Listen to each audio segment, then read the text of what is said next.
Halo teman-teman semua, perkenalkan nama saya Citra Oktani Dawole dengan NIM 1120230006, Prodi Sarjana Gizi, dosen pengampu, Ibu Pemarida Simbolon SKM MKes.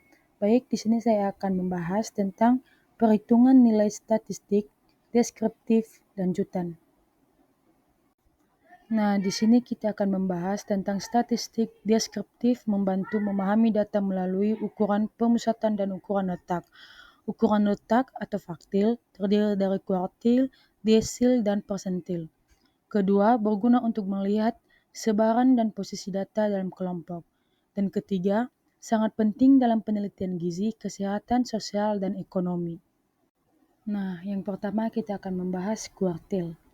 Kuartil ini membagi data menjadi 4 bagian sama besar.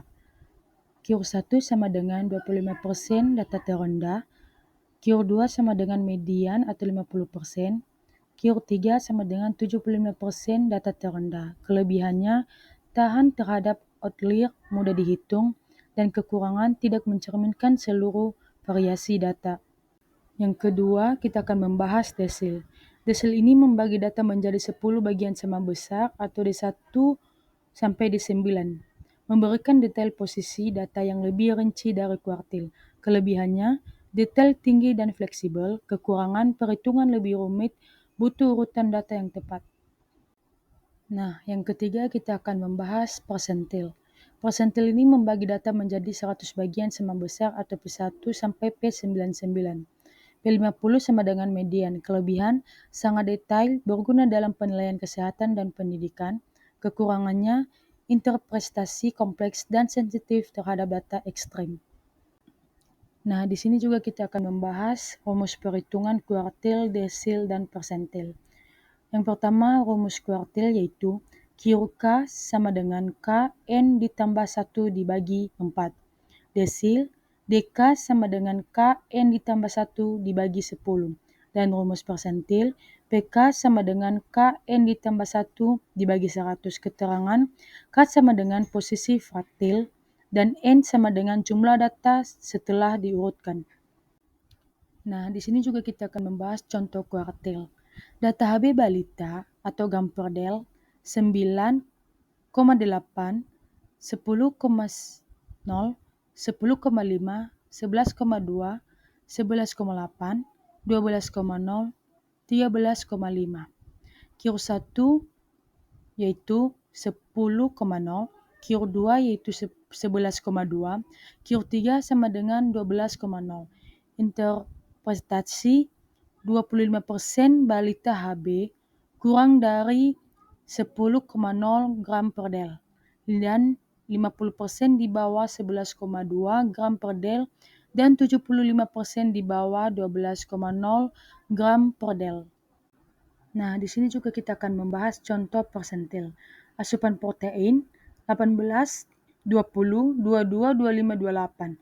P25 sama dengan 1,5 interpolasi 19 gram. P50 sama dengan 22 gram. Makna 25% anak kurang 19 gram protein per hari. Median asupan sama dengan 22 gram. Nah, dalam aplikasi dalam gizi, menentukan status gizi berdasarkan distribusi nilai Hb, energi, atau protein. Dan kedua, menilai posisi individu dalam kelompok populasi. Dan ketiga, membantu perencanaan intervensi gizi berbasis data statistik. Nah, teman-teman, sekarang kita akan masuk ke soal contoh kasus. Kasus pertama, dalam survei gizi, P90 berat badan bayi sama dengan 12,5 kg. Apa artinya? A, 90% bayi memiliki berat badan di bawah 12,5 kg. B, 10% bayi beratnya di bawah 12,5 gram. C, 50% bayi beratnya sama dengan 12,5 gram. D, semua bayi memiliki berat 12,5 gram. Dan E, 12,5 gram adalah berat median bayi. Jawabannya A, 90% bayi memiliki berat badan di bawah 12,5 kg. Alasan, persentil ke-90 menunjukkan bahwa 90% data berada di bawah nilai tersebut. Setelah itu kita akan masuk ke kasus kedua. Diketahui Q2 kadar kolesterol pada pasien lansia sama dengan 190 mg per del. Apa makna dari KIR2? A. Nilai rata-rata kolesterol pasien. B. 25% pasien memiliki kolesterol di bawah 190 mg per del. C. 50% pasien memiliki kolesterol di bawah 190 mg per del. D. Semua pasien memiliki kolesterol sama. Dan E. 75% pasien di bawah 190 mg per del. Jawabannya C. 50% pasien memiliki kolesterol di bawah 190 mg per del. Alasan, kuartil kedua atau KIR2 sama dengan median membagi data menjadi dua bagian sama besar. Kasus ketiga, seorang mahasiswa menghitung KIR1 tanpa mengurutkan data dari kecil ke besar. Apa akibatnya? A. Hasil tetap benar. B. Kuartil jadi sama dengan min. C. Hasil kuartil akan salah. D. Nilai median berubah menjadi modus. Dan E. Tidak berpengaruh terhadap hasil. Jawabannya C. Hasil kuartil akan salah. Alasan, perhitungan kuartil harus dilakukan pada data yang sudah diurutkan, jika tidak hasilnya salah. Baik teman-teman semua, sekian dari hasil video saya. Terima kasih. Halo teman-teman semua, perkenalkan, saya Citra Oktani Dawole dengan NIM 11202306, Prodi Sarjana Gizi, dosen pengampu Ibu Pemarida Simbolon SKM MKes. Baik, di sini saya akan membahas tentang perhitungan ukuran variasi data berkelompok. Pengertian dari pembahasan kita ini, ukuran variasi menggambarkan tingkat penyebaran data dari nilai-nilai ratanya. Data bisa homogen atau seragam atau heterogen bervariasi tergantung besar kecilnya penyimpangan. Semakin besar nilai variasi, semakin beragam datanya. Nah, di sini juga kita akan membahas jenis ukuran variasi. Yang pertama, simpangan rata-rata, mengukur rata-rata jarak tiap data dari nilai rata-rata. Kedua, simpangan baku, menunjukkan derajat penyimpangan data terhadap rata-rata. Ketiga, varians, kuadrat dari simpangan baku. Selanjutnya yang keempat, uji normalitas, mengetahui apakah data berdistribusi normal. Dan kelima, squeamish atau kurtosis, menilai bentuk distribusi data atau miring atau runcing. Nah, di sini juga kita akan membahas simpangan rata-rata. Rumus dari simpangan rata-rata ini yaitu SR sama dengan sigma F XI dikurang X bar dibagi N. Contoh, data panjang badan bayi menghasilkan SR sama dengan 53,4, artinya rata-rata penyimpangan tiap data terhadap rata-rata adalah 53,4 satuan. Selanjutnya kita akan membahas simpangan baku. Rumus dari simpangan baku ini yaitu S sama dengan dibagi sigma F X dikurang X bar kuadrat dibagi N. Contoh, data berat badan pegawai laki-laki di PTA menghasilkan S-nya sama dengan 6,78. Artinya, terdapat variasi sebesar 6,78 dari nilai rata-rata. Selanjutnya kita akan masuk ke varians. Rumus dari varians ini adalah S kuadrat sama dengan sigma F X dikurang X bar kuadrat dibagi N atau sigma kuadrat sama dengan S kuadrat. Contoh, jika S sama dengan 6,78, maka varians 6,78 kuadrat sama dengan 46,0. Selanjutnya, uji normalitas. Digunakan untuk mengecek apakah data berdistribusi normal atau tidak. Pedoman sig kurang 0,0,5 data tidak normal. Selanjutnya, sig besar 0,05 data normal. Uji yang sering digunakan yaitu Kolmogorov, Smirnov, Lilliefors, dan Chi-score.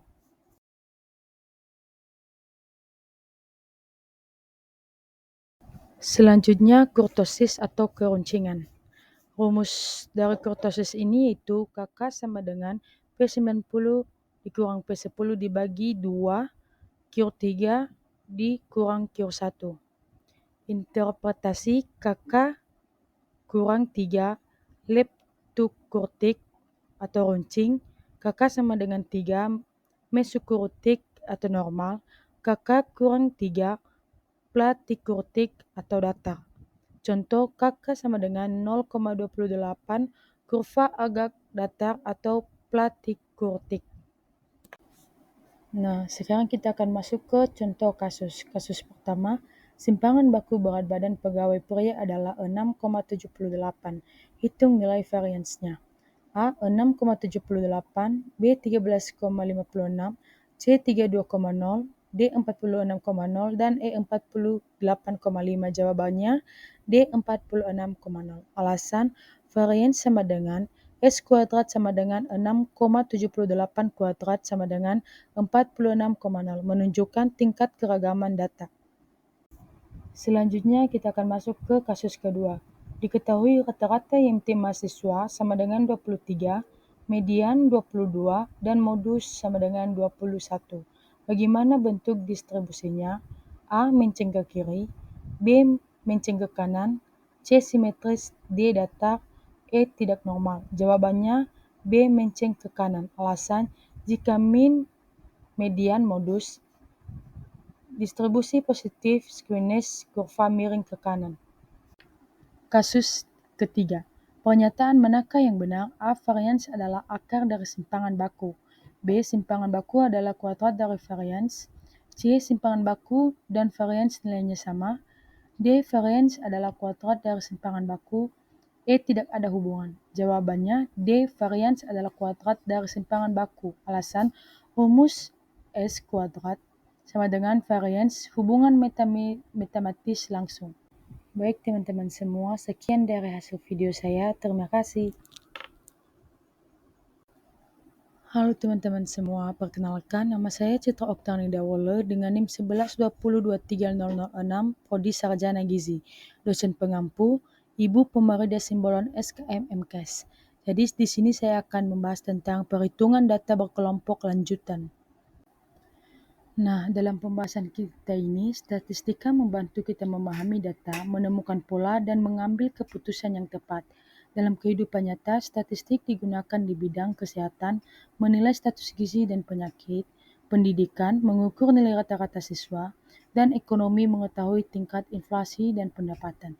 Makanya memahami ukuran letak data seperti kuartil, desi, dan persentil sangat penting.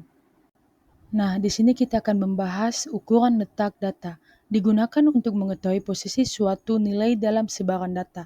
Ada 3 jenis utama, yaitu kuartil, membagi data jadi 4 bagian sama besar, desil, membagi data jadi 10 bagian, dan persentil membagi data jadi 100 bagian. Nah, di sini kita akan membahas kuartil berkelompok. Pengertian membagi data menjadi 4 bagian sama besar, Q1, Q2, dan Q3. Rumusnya, Qn sama dengan BB ditambah N dibagi 4, N besar dikurang CFB dibagi FD dikali I.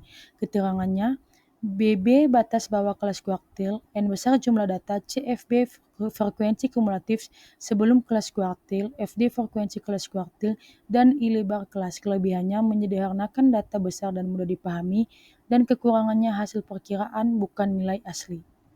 Selanjutnya kita akan masuk ke desil berkelompok. Pengertian membagi data menjadi 10 bagian sama besar, D1 sampai D9. Rumus Dn sama dengan BB ditambah N per 10 N besar dikurang CFB dibagi FD dikali I. Contoh penerapan, membagi pendapatan masyarakat ke dalam 10 kelompok ekonomi. Kelebihan, menggambarkan distribusi data lebih detail, dan kekurangan, rumus lebih panjang dan sensitif terhadap interval kelas.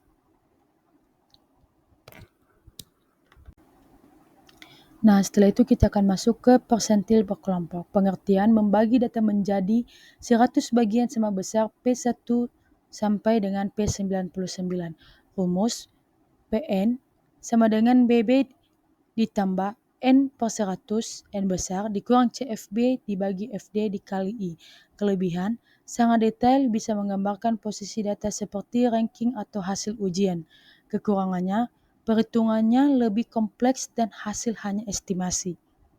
Nah, di sini juga kita akan membahas tentang contoh kasus visual slide animasi. Seperti data nilai siswa 30, 31, 31, 32, 33, 34, 35, 36, sampai seterusnya sampai 59. Langkah-langkah mencari Q1 yaitu yang pertama tentukan seperempat kali N, kedua tentukan kelas tempat Q1 berada, ketiga masukkan nilai ke rumus, dan keempat interpretasikan hasilnya. Misalnya Q1 sama dengan 35,8 berarti 25% siswa nilainya kurang lebih dari 35,8. Nah, di sini juga kita akan membahas contoh kasus yang pertama. Suatu data nilai ujian matematika 40 siswa telah dikelompokkan. Diketahui Q1 sama dengan 45, artinya A. 45% siswa memperoleh nilai di bawah 45, B. 25% siswa memperoleh nilai kurang lebih 45, C. 50% siswa memperoleh nilai di bawah 45, D. 75% siswa memperoleh nilai di atas 45, dan E. Semua siswa memperoleh nilai yang sama. Jawabannya B. 25% siswa memperoleh nilai kurang lebih 45. Alasan, kuartil pertama atau Q1 menunjukkan 25% data berada di bawah atau sama dengan nilai tersebut. Selanjutnya, kasus yang kedua. Dalam survei gizi balita, berat badan bayi laki-laki usia 1 tahun berada pada P90. Artinya, A. Bayi tersebut lebih berat dari 90% anak seusianya. B. Bayi tersebut lebih ringan dari 90% anak seusianya. C. Bayi tersebut berada di bawah rata-rata. D. Berat badannya paling rendah. E. Berat badannya sama dengan semua bayi lain. Jawabannya A. Bayi tersebut lebih berat dari 90% anak seusianya. Alasan, P90 menunjukkan posisi di mana 90% data berada di bawah nilai tersebut. Berarti, anak tersebut berada di atas 90% lainnya. Yang terakhir, kasus ketiga. Dalam perhitungan kuartil berkelompok, CFB berarti A. Frekuensi kelas kuartil, B. Frekuensi total data, C. Frekuensi sebelum kelas kuartil, D. Frekuensi tertinggi, dan E. Frekuensi kumulatif keseluruhan. Jawabannya C. Frekuensi sebelum kelas kuartil. Alasan, CFB sama dengan kumulatif frekuensi before, yaitu jumlah frekuensi sebelum kelas tempat kuartil berada. Baik teman-teman semua, sekian dari hasil video saya. Terima kasih.